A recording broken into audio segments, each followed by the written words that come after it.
Bonsoir. Je me présente, je m'appelle Amandine Lourdel. Lourdel avec un L comme dans La vie c'est de la merde. Ou encore, l'happy hour c'est jusqu'à quelle heure? Mais ça c'était avant, quand on pouvait aller dans Feu les bars. Moi je m'en fous, j'avais déjà décidé d'arrêter totalement de sortir. Non, les restrictions d'avant ne m'allaient pas. Je veux dire, être obligé de se taper une saucisse frite dès qu'on a envie de boire une bière. Vous, je sais pas, mais moi, résultat, j'ai pris 4 kilos et je suis à moins 800 sur mon compte. Donc, je reste chez moi. Je cuisine. Hier, j'ai fait une brioche perdue ratée. Je vous avoue que j'avais un peu l'impression d'avoir réalisé un autoportrait. Je cuisine et donc je mange. Automatiquement, comme je vis seule, je mange tout ce que je cuisine. Non, je vais pas lancer de la nourriture par la fenêtre pour la donner. Surtout que vu la consistance de la brioche, je pense que j'aurais pu tuer quelqu'un. Imagine, un prof d'histoire géo serait passé au même moment, j'aurais pas été dans la merde. Sinon, vous avez passé un bel été quand même. Vous avez remarqué le quand même en ce moment? Tout le monde termine ses questions par quand même. Ça va quand même? Tu t'en sors quand même? C'est atroce. C'est totalement symptomatique d'une société qui va mal. Surtout que moi, dans le quand même, j'entends, malgré le fait qu'à 30 ans passés, tu sois seul, pauvre, avec un penchant pour la boisson non négligeable. Sinon, étant donné que dans la vie, je ne fais que des bons choix car j'ai le flair d'un bull terrier, j'ai décidé cette année d'arrêter mon travail dans la restauration pour me consacrer entièrement à mes activités théâtrales. Oui, parce que je suis serveuse aussi. Enfin aussi, surtout d'ailleurs.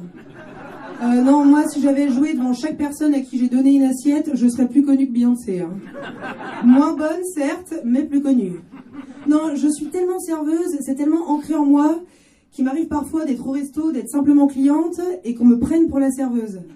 Ça m'est encore arrivé il y a pas longtemps, j'étais dans un bar, je me dirigeais nonchalamment vers les toilettes, quand soudainement une femme m'a attrapé le bras pour me dire « Excusez-moi, j'avais demandé à point, et là il y a du sang dans ma viande, et moi le sang, je peux pas. » Moi, gentil, j'ai pris l'assiette, j'ai dit « Ok, je vais voir ce que je peux faire. » Non, ce qui est bizarre, c'est que je suis aussi comédienne, et pourtant, quand je vais voir une pièce, personne ne m'arrête dans les couloirs pour me demander un autographe. Voilà, donc date de rupture du dernier contrat, 14 mars 2020. Soit environ 72 heures avant la fin du monde. Tout ça pour dire que j'ai pas pu faire grand-chose depuis à cause de la Covid. Le Covid? La Covid?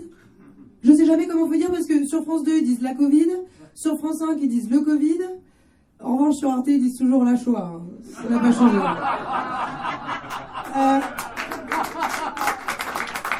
La Covid, j'aime pas trop. Je trouve que ça sonne un peu espagnol. Tu vois? La Covid puede matar. Et je sais pas si vous êtes au courant, mais la dernière fois qu'une grippe a été espagnole, on a pris sacrément cher. Ma voisine, elle s'en fout, elle dit le Covid. Ah bon, les Vietnamiennes? Non, les cons. Cet été, comme j'avais rien à faire, j'ai décidé d'aménager une Dacia Logan pour pouvoir dormir dedans tout en sillonnant les routes de France. Et je dois vous avouer que certains matins, seul au volant de ma Dacia, dans mon survêt Quechua, m'apparaissait l'idée qu'il y avait peut-être eu un rond-point dans ma vie où j'avais pas pris la bonne direction. Et puis, la vie sauvage, c'est sympa, mais à force de pisser dehors, j'avais en permanence les Birkenstock qui font chpouic. Et ça, pour faire les rencontres, c'est pas pratique. Non. Bon, j'ai quand même réussi à coucher avec un mec courant juillet, pardon. Et quand on a eu fini, enfin quand il a eu fini, parce que moi j'avais pas commencé, il m'a dit écoute ma grande, je vais te faire un compliment, t'es vachement moins grasse que ce que je pensais. Là je lui ai dit écoute, je préférais que tu t'en ailles. Il m'a dit bon, on est chez moi. Je suis donc retournée dormir dans ma Dacia.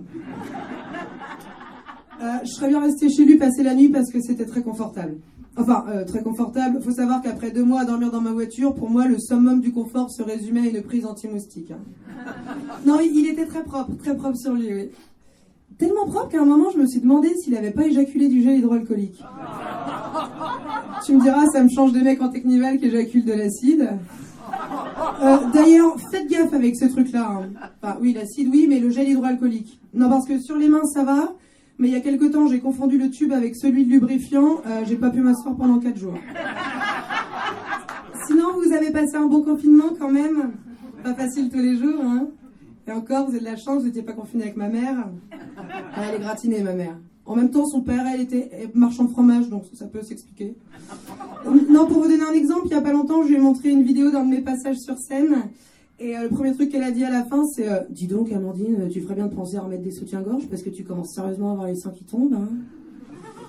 C'est simple, pendant le confinement, j'avais l'impression que ma chambre était ma cellule et que chaque repas était l'une des audiences de mon procès. Bon, heureusement, il n'y avait pas que ma famille, il y avait aussi un mec que j'avais ramené, mais que je connaissais depuis pas très longtemps.